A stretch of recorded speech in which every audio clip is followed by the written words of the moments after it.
The King of the West, Joe Pride, joins us already. Yeah, good. All's well. All's well. You've got a few runners on Saturday, and a few of them are backing up from last Saturday. Yeah, tend to do that at the end of the season, just give them as many opportunities as we can before the spring carnival rolls around. Yeah. Race 4, Joe, the mile race. Only a small field, like Chickabella. Yeah, she's done real well. Sort of didn't have much luck last week. We found the front with the 61, but no sooner had we found it than got attacked and just too much work with the big weight, little filly. So saw this as an opportunity for her this week's smallish field. Doesn't look to be too much pressure. She'll be on pace. Such a big difference at the start before. You could quicken when you wanted to quicken. Yep. When you got to quicken because you're forced to quicken, geez, it's a difference. Yeah. As I say, and very small filly with the 61, it was just all too much for her. But she seems to have come through it well, thankfully.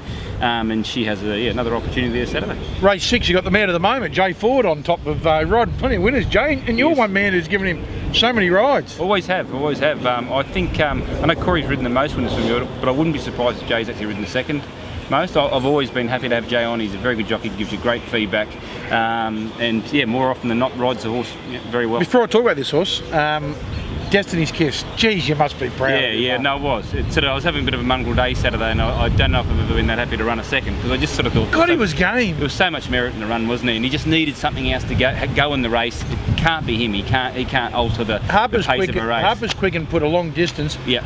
And the others all stopped. Yeah. And you just had to somehow pick up off the big weight and chase. It was an incredible run. It was an amazing run, and he always puts a smile on my face every time he runs. Well, the horse that Jay's riding is Aurea in race 6. Yeah, she's been going well. He's been on her all preparation. She's been very honest.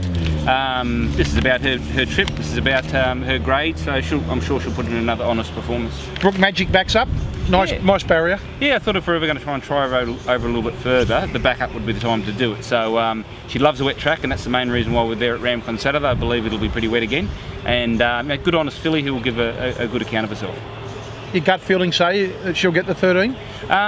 It's just a bit I've never tried her in anything like this. It's a very different kind of race, but I think it's very much worth a go, and I think, as I say, her ability to handle wet track will carry her a long way. If I said you had to put your own money on and not my own. Yeah, exactly right. My own.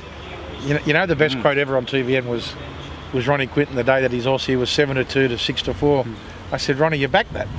He said, no. I said, I don't bet. I said, when did you stop? He said, well, I have to start using my own. Fair enough, isn't it? So I'm putting my own on, am I?